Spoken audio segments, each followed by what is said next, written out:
Good afternoon, everybody. Uneducated Economist here. So, today I would like to talk a little bit more about the Federal Reserve note and the idea that the Federal Reserve note has first lien right to the issuing bank's balance sheet.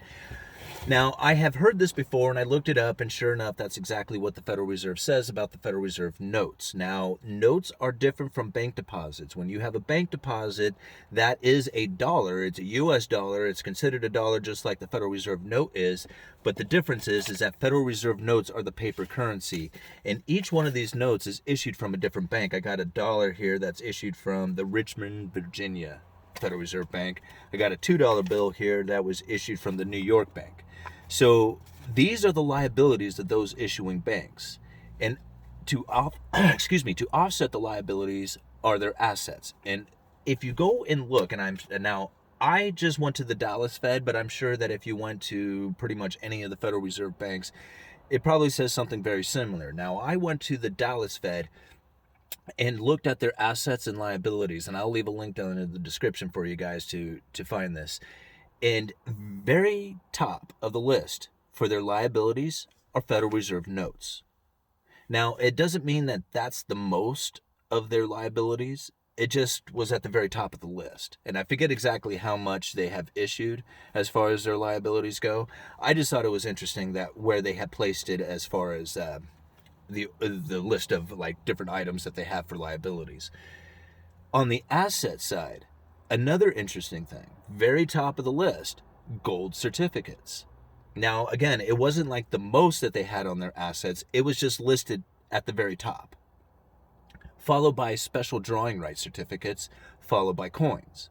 Now, this is what I found interesting as I started reading through this 2019 financial statement, I think is what it was called. But like I said, I'll leave a link down in the description for you guys. You can go read it yourself. 41 pages long. And for this PDF file, and I did a keyword search of gold. Gold was mentioned 13 times in this 41-page document. Federal Reserve notes was also mentioned 13 times in this entire document. And so I went and found where it was that they had talked about gold and where they talked about Federal Reserve notes. And now what I found interesting is it was in two sections, really, that they talked about Federal Reserve notes, and only really one section that they talked about gold.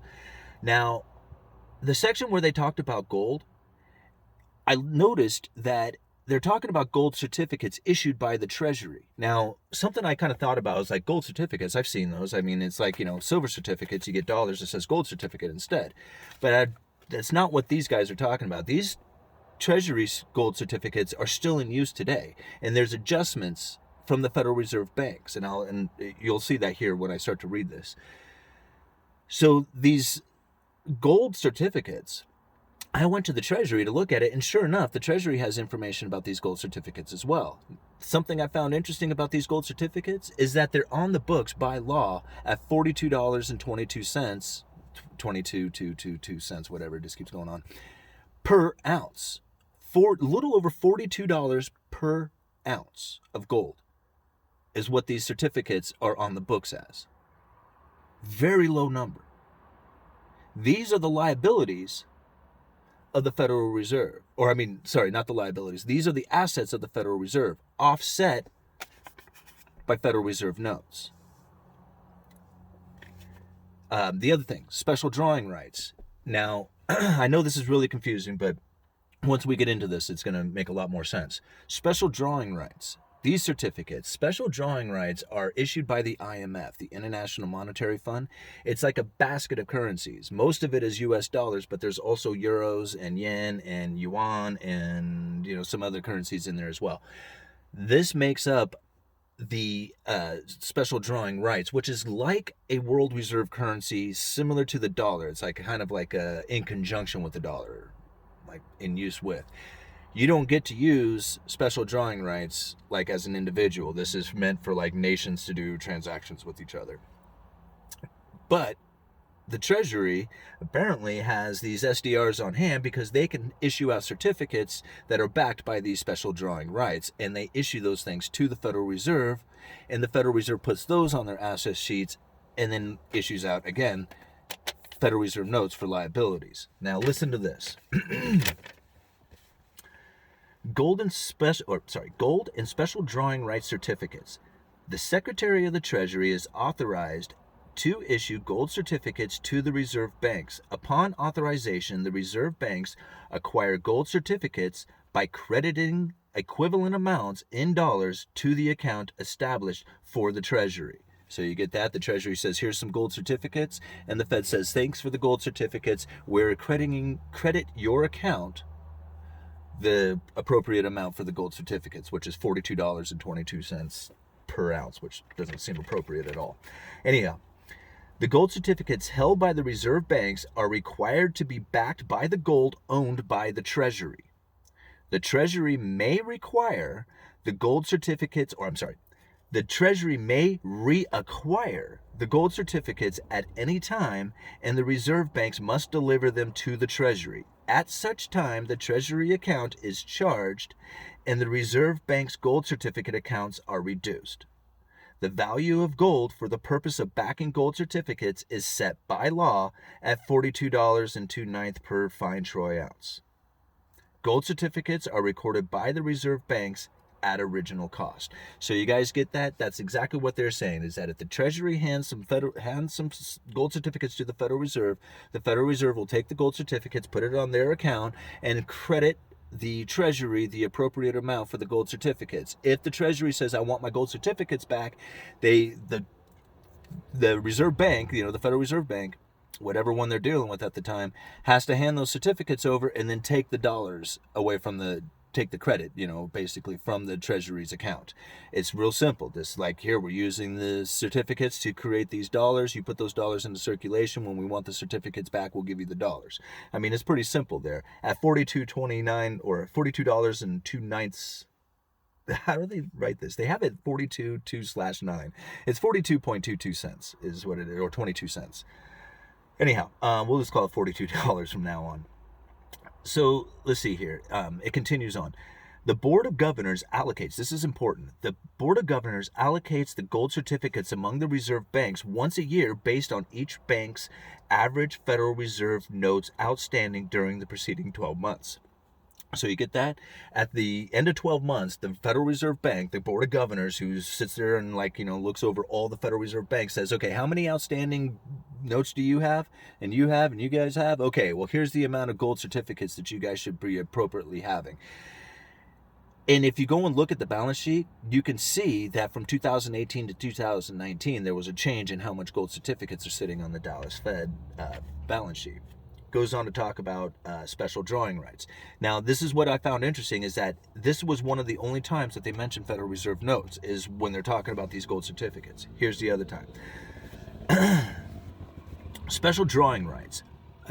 SDR are issued by the International Monetary Fund to its members in the proportion to each member's quota in the IMF at the time of issuance. SDRs serve as a supplement to international monetary reserves and may be transferred from one national monetary authority to another under the law providing for the U.S. participation in the SDR system.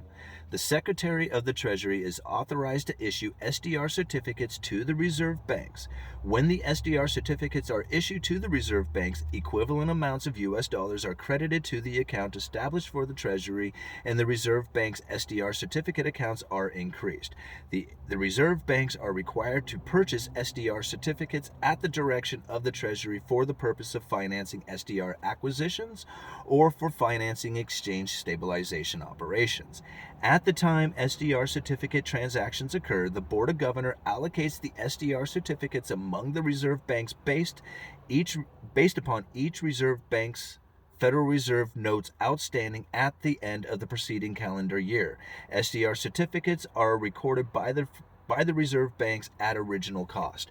So you guys get that again? When the treasurer of the Secretary of Treasury hands SDR certificates over to the Federal Reserve, again, they take the SDR certificates, put it on their asset portion of the balance sheet, and then issue out dollars to the Treasury.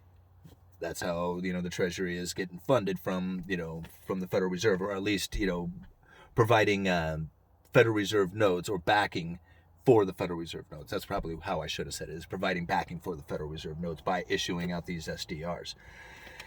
Now, those are the only two items that I could find anywhere in this financial statement where they talk about SDRs or where they talk about Federal Reserve notes being backed by anything. They talk about it being backed by the SDRs and that there's a certain amount of SDRs issued out to each Federal Reserve bank on account of how much Federal Reserve notes they have outstanding. Again, the notes being the liabilities and the assets are these SDRs. Same thing. When the Treasury hands it over, they get the money. When they hand the money back to the Fed hands over the SDRs. And it's just just basically a simple collateral for the Federal Reserve note. Okay. Now, let's go a little deeper into this now that we heard this part, because I know this stuff seems like it's a bunch of useless information, but you really have to know that in order to get this part right here.